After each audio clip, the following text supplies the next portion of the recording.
حضرت طلحہ رضی اللہ عنہ کو لوگوں نے دیکھا کہ نہایت غمگین بیٹھے ہیں۔ کسی نے پوچھا کیا بات ہے؟ فرمایا میں نے حضور صلی اللہ علیہ وسلم سے یہ سنا تھا کہ مجھے ایک کلمہ معلوم ہے کہ جو شخص مرتے وقت اس کو کہے تو موت کی تکلیف اس سے ہٹ جائے اور رنگ چمکنے لگے اور خوشی کا منظر دیکھے، مگر مجھے حضور صلی اللہ علیہ وسلم سے اس کلمے کے پوچھنے کی قدرت نہ ہوئی، اس کا رنج ہو رہا ہے۔ حضرت عمر رضی اللہ عنہ نے فرمایا مجھے معلوم ہے۔ حضرت طلحہ رضی اللہ عنہ خوش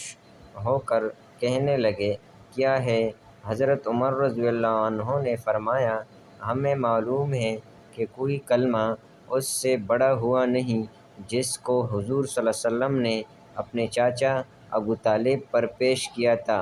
اور وہ ہے لا الہ الا اللہ۔ فرمایا واللہ یہی ہے، واللہ یہی ہے۔ کلمہ طیبہ کا سراسر نور و سرور ہونا بہت سی روایات سے معلوم و مفہوم ہوتا ہے۔ حافظ ابن حجر رحمہ اللہ نے منبہات میں حضرت ابوبکر صدیق رضی اللہ عنہ سے نقل کیا ہے کہ اندھیرے 5 ہیں اور 5 ہی ان کے لیے چراغ ہے۔ دنیا کی محبت اندھیرا ہے جس کا چراغ تقویٰ ہے، اور گناہ اندھیرا ہے جس کا چراغ توبہ ہے، اور قبر اندھیرا ہے جس کا چراغ لا الہ الا اللہ محمد الرسول اللہ ہے، اور آخرت اندھیرا ہے جس کا چراغ نیک عمل ہے، اور پل صراط اندھیرا ہے جس کا چراغ یقین ہے۔ رابعہ عدویہ رحمہ اللہ مشہور ولیہ ہیں، رات بھر نماز میں مشغول رہتے، صبح صادق کے بعد تھوڑی دیر سو رہتے، اور جب صبح کا چاندنا اچھی طرح ہو جاتا تو گھبرا کر اٹھتے اور نفس کو ملامت کرتے کہ کب تک سوتا رہے گا، عنقریب قبر کا زمانہ آنے والا ہے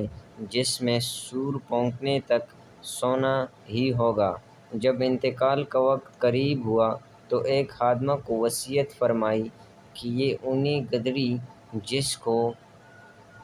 وہ تہجد کے وقت پہنا کرتی تھی اس میں مجھے کفن دے دینا، اور کسی کو میرے مرنے کی خبر نہ کرنا۔ چنانچہ حسب وصیت تجہیز و تکفین کر دی گئی۔ بعد میں اس خادمہ نے خواب میں دیکھا کہ وہ نہایت عمدہ لباس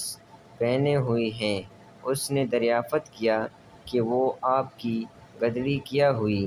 جس میں کفن دیا گیا تھا؟ فرمایا کہ لپیٹ کر میرے اعمال کے ساتھ رکھ دی۔ انہوں نے درخواست کی کہ مجھے کوئی نصیحت فرمائیں۔ کہا کہ اللہ کا ذکر جتنا بھی کر سکو کرتی رہو کہ اس کی وجہ سے تم قبر میں قابل رشک بن جاؤ گی۔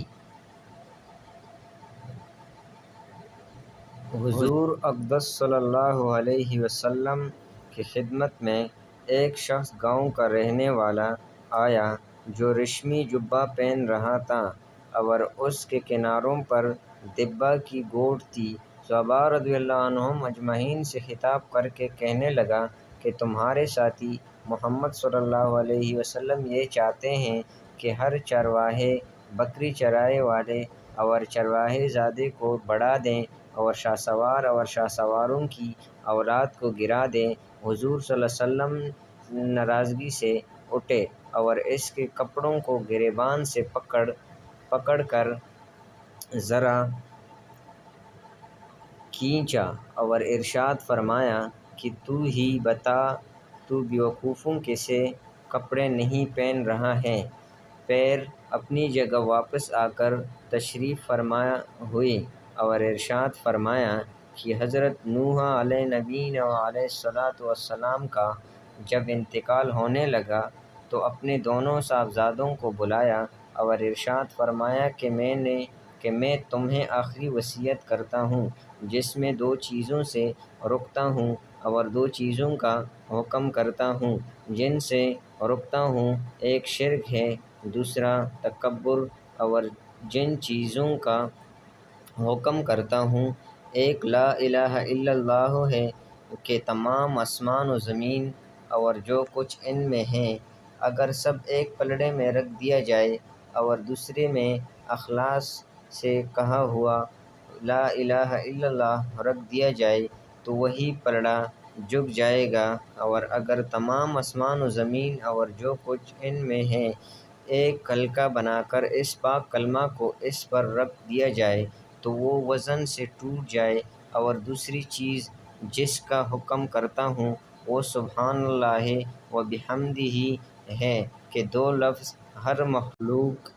کی نماز ہیں، اور انہی کی برکت سے ہر چیز کو رزق عطا فرمایا جاتا ہے۔